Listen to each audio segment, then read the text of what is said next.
Hello दोस्तों, स्वागत है आपका आपके स्टूडियो चैनल टूर्नस फॉर स्टूडेंट पर। दोस्तों, इस वीडियो में हम बात करने वाले हैं बिहार कर्मचारी चयन आयोग द्वारा आयोजित होने वाली थर्ड ग्रेजुएट लेवल एग्जामिनेशन से संबंधित महत्वपूर्ण बिंदु पर। दोस्तों, यहाँ पर अगर हम बात करें तो जैसा कि आप सभी को पता है कि 23 तारीख के फर्स्ट शिफ्ट का जो है एग्ज़ाम वो कैंसिल हो चुका है और इसकी सूचना आपको 26 तारीख को ही मिल चुकी थी। लेकिन सबसे बड़ी जो दुविधा ये है छात्रों के मन में कि क्या 23 तारीख के सेकेंड शिफ्ट और 24 का फर्स्ट शिफ्ट, ये जो दो एग्ज़ाम बचे हुए हैं, ये भी कैंसिल होगा या फिर नहीं होगा। तो दोस्तों, इससे रिलेटेड मैं आपको एक महत्वपूर्ण बात बताने वाला हूँ। देखिए, इससे रिलेटेड तो आपको पता है कि बीएसएससी ने एक नोटिस जारी किया था 28 तारीख को कि जितने भी वैसे साक्ष्य हों या फिर एविडेंस हो, उनको आप जो है बीएसएससी के आयोग में बाय पोस्ट कर सकते हैं या फिर आप डायरेक्ट ईमेल कर सकते हैं या फिर आप चाहें तो डायरेक्ट आयोग जाकर के भी जमा कर सकते हैं। जो भी आपके पास एविडेंस हो, प्रूफ हो कि भाई पेपर लीक हुआ है या फिर धांधली हुई है, ठीक है। तो इससे रिलेटेड दोस्तों मैं बता दूं कि 28 से 31 तक का डेट रखा गया था, जिसमें बहुत सारे लड़के जो हैं वहाँ पे एप्लीकेशन दिए हैं। लेकिन चूंकि वो भी सीमित है, फिर भी चलो कोई बात नहीं भाई, एक भी देता है तो कुछ तो दिया है एविडेंस, ठीक है। तो लगभग 30 से 35 लोग जो है वहाँ पर जमा किए हैं, ठीक है। अब हम बात करते हैं दोस्तों यहाँ पर कि पेपर का क्या स्थिति होगा, मतलब पेपर कैंसिल होगी या फिर नहीं होगी। तो दोस्तों, आज है 1 तारीख, आज तो संडे छुट्टी है, ठीक है।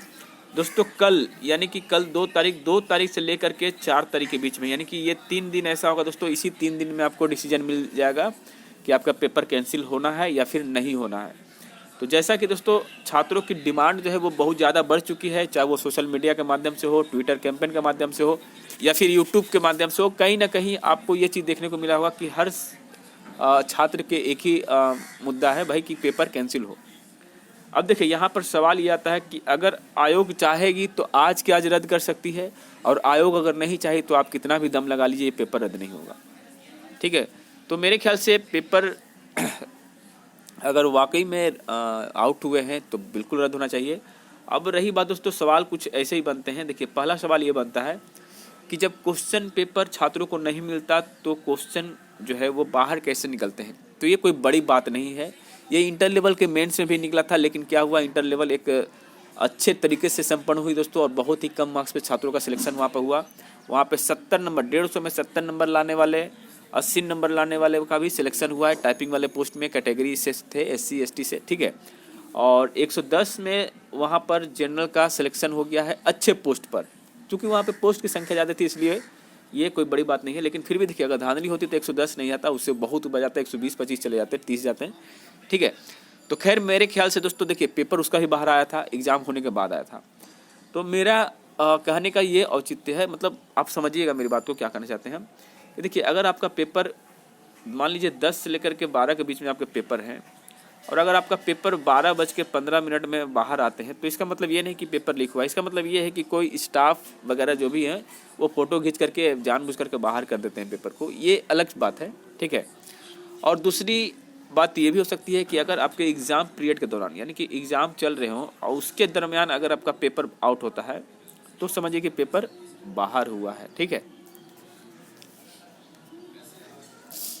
तो इससे देखिए, आपको घबराने वाली बात नहीं है। अगर पेपर, देखिए, हो सकता है कि पेपर आपका आउट नहीं हुआ हो और आपके एग्ज़ाम अच्छे गए हों, और फिर भी आपका पेपर अगर रद्द करवा दिया जाता है तो इससे नुकसान आपको हो जाएगा। और अगर पेपर वाकई में रद्द हुआ है तब तो फिर बात ही अलग है। तो ये जांच का विषय है, और इसमें जो भी EOU यानी कि आर्थिक अपराधिकारी इस पर अपना संज्ञान लेगी और जांच करेगी कि 23 तारीख के सेकंड शिफ्ट और 24 का फर्स्ट शिफ्ट में वाकई में पेपर लीक हुए थे या फिर नहीं हुए थे। अगर कुछ ऐसी संलिप्तता पाई जाती है तो बिल्कुल वो जब फर्स्ट का रद्द कर सकते हैं, तो बाकी का भी रद्द करने में उनको टाइम नहीं लगेगा। तो आई होप आप लोग समझ चुके होंगे दोस्तों कि देखिए, आपको 2 से 4 तारीख तक का वेट करना पड़ेगा, यानी कि आपको जो भी डिसीजन है वो 4 जनवरी तक आपको पता चल जाएगा कि पेपर रद्द होगा या फिर नहीं होगा। तो कल सबसे ज़्यादा इंपॉर्टेंट डेट रहने वाला है, कल जो है 2 तारीख। कल हो सकता है बीएसएससी कोई ना कोई नोटिस आपको जरूर दे। तो चलिए दोस्तों, फिर मिलते हैं नए वीडियो में अपडेट के साथ। तब तक ले जय हिंद, जय भारत।